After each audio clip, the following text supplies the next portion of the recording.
Essential elements of leadership development. Everything in life is about knowing what you want and getting what you want. Knowing what you want is making decisions, and getting what you want is negotiating.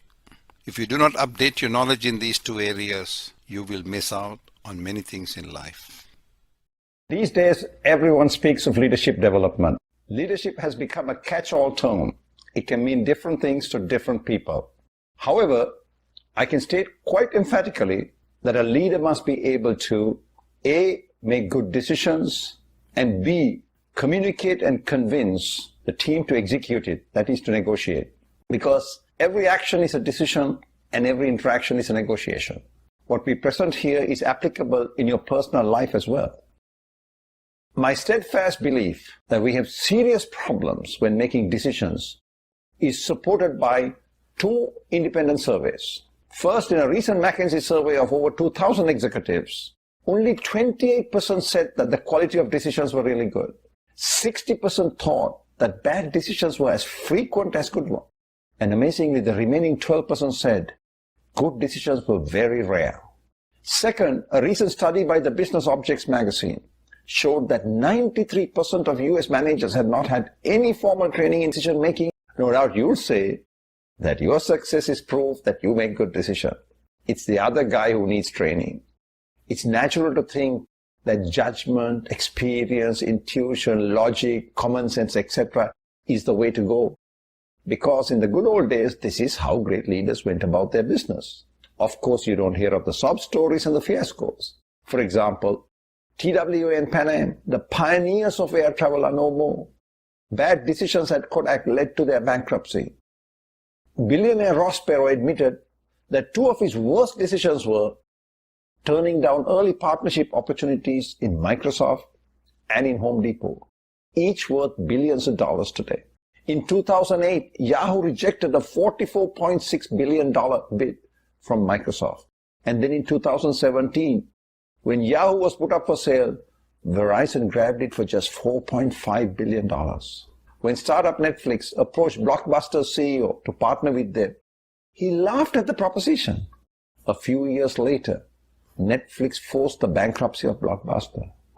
Coca-Cola, for example, invested millions of dollars in developing and launching new Coke. Yet they were forced to withdraw it in just 3 months after launch. These are just a few.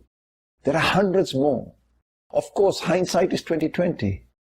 It is easy to criticize those decisions in retrospect. I agree, no one can be expected to make the right decision all the time. However, if these unfortunate executives had approached these decisions with a little more curiosity, with an open mind, recognizing their own fallibility and limitations and the perils of the VUCA world, they might have seen the other side of the deal. Today's decision-making is further complicated by big data. Managers receive real-time data on manpower, sales, budget, cash flow, financing, inventory, supplies, transport, share prices, competitor mergers, currency fluctuations, geopolitical and regulatory issues, and much more. This is big data. Managers are forced to integrate massive amounts of data into the decision-making process. Today, you can have all the information you need and yet make suboptimal decisions. Why? Due to lack of training. And if you think you're in total control of your decisions, think again. Unbeknown to you, your decisions are being contaminated, if not manipulated. Subordinates impose constraints on what options are available to you. Some modify the environment to shape your decisions. Others actually manipulate your thought process with well-designed techniques. Some of the more well-known decision-making biases are the loss aversion bias, the interest bias, the tribal or social bias, overconfidence bias, the pattern recognition bias, the introduction bias, the confirmation bias, and the recency bias. You must pay close attention to these. How do we ensure we make good decisions? Well, everyone speaks of problem solving and decision making. I want to stress that problem solving is not decision making. Problem solving is identifying acceptable solutions, and decision making is selecting one to act upon. So let's keep them separate. Two of the most common types of decisions we face are multi-criteria decisions and single criterion decisions with uncertainties. When framing a problem, The assumptions you make reflect your understanding of the problem and what you consider to be relevant. These are the criteria that drive your decisions. But how relevant these criteria are is highly subjective. A common belief is that the more criteria you include, the better your decision will be. Not true. In fact, using a large number of criteria is counterproductive because it dilutes the impact of more significant criteria. Every decision or prediction you make is based on the likelihood of an event happening or when that event would occur. And the fact is, your data is X% correct and 100 minus X% wrong, always. Furthermore, when dealing with probabilities, one should consider the event probability and the impact probability. Beware, teams do not guarantee better or safe decisions. While groups and teams can provide specialized knowledge and know-how, history has shown that groups are often ineffective at making optimum decisions. Some may recall the disasters of NASA space shuttles, Challenger and Columbia. How could an eminent organization as NASA have failed so catastrophically? A panel concluded that in the more recent Columbia disaster, various committees had granted over 1,600 safety waivers. They were victims of groupthink. Since most decisions in the corporate world have to be approved by a high authority, your decisions must be defensible. It is difficult to defend a decision that has not been validated. The validation process explores the sensitivity of your decision to the assumptions and the data and the biases. Furthermore, you should not judge the quality of your decision by the outcome, because the outcome depends on the implementation as well. In spite of all my preaching, backed by 20 years of experience in this field, there are many who will insist there is no substitute for logic and intuition or gut decisions. Don't let your feelings hijack your behavior. Neurologically speaking, feelings and sensors first enter through the spinal cord and go through the limbic system where emotions are developed. It's only thereafter it reaches the frontal lobe where rational thinking takes place. Thus, you can see, we experience feelings before we can formulate a rational response. This is where intuition and logic collide. Yes, framing a problem correctly and modeling it is not an easy task. You have to decide when the outcome is serious enough to warrant modeling. I repeat, in today's world of big data and VUCA, you must reinforce your logic and intuition with analytical techniques. Remember, leadership is top-down. However, most decisions are bottom-up because managers have to depend on subordinates and stakeholders to provide data, information, options, context, etc. So decision-making training is required across the board. Too often we face conflicts in our personal and professional activities. There are many instances where employees have to negotiate with clients, customers, suppliers, and even with co-workers. Skillfully negotiated agreements will increase satisfaction, provide a calmer workplace, and help you and your team reach their business goals. Think for a moment. Anything you want or need is owned or controlled by someone else. And this someone will give you what you want if you would give him what he wants. Again, every interaction is a negotiation. Even when you make a phone call or send an email, you are negotiating because you're trying to get the other person to understand and accept your views. So to get something on your terms, you must be willing to negotiate and pay the price. Yes, the price has a price always. Typically it's about money, but not always. In some cases it might be emotions, energy, values, morals, health, stress, image, and even the loss of life. You see, everyone makes a living by selling something. It may be knowledge, products, services, ideas, time, or values. And this buy-sell process involves negotiating.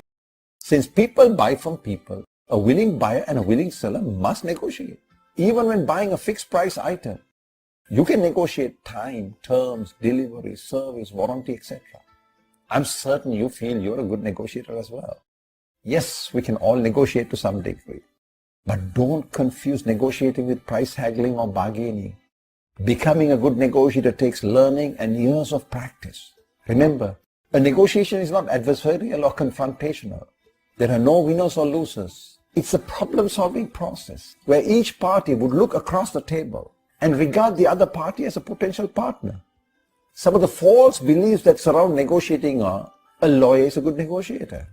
Not necessarily. Leave the negotiating to your agent, or the subject matter expert should negotiate. And even the supervisor is a better negotiator.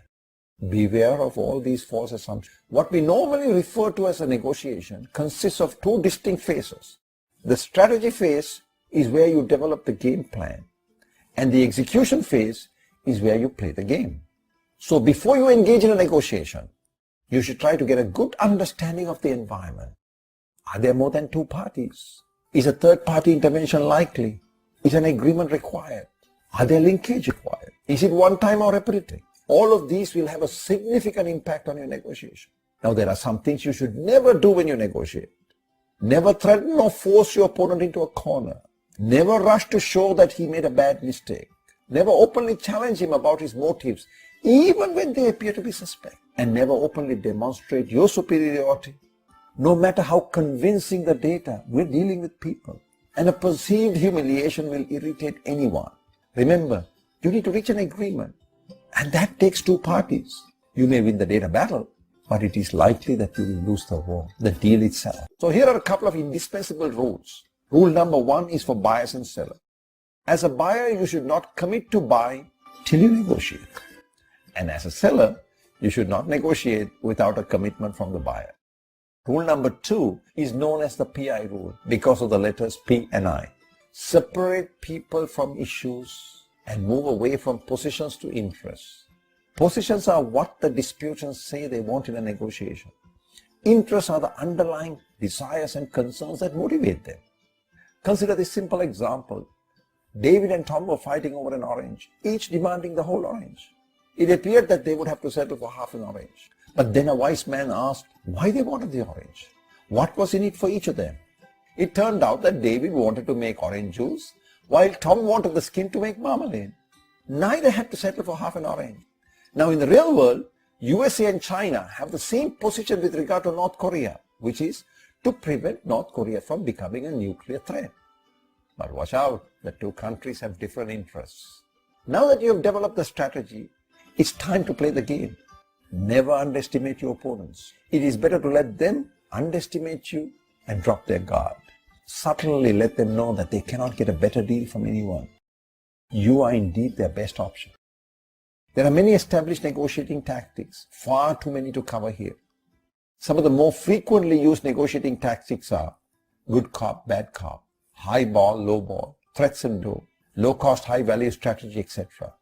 There will be occasions when you cannot agree on an acceptable settlement and the negotiation has to be terminated. You must prepare yourself for such an outcome. Never start a negotiation without BATNA.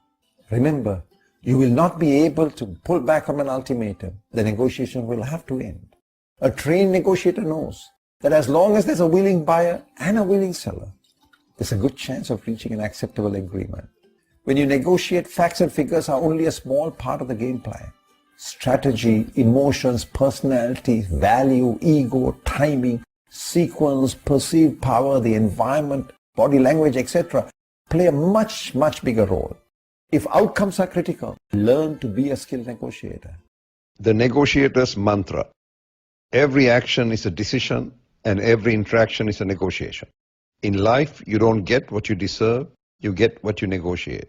And remember, the price has a price always. We train with an emphasis on the 3 M's: the message, the messenger, and the method. We have in-house workshops and public workshops on decision making and negotiating. Do let us know if we can help you. Thank you for watching. Would love to connect with you on LinkedIn.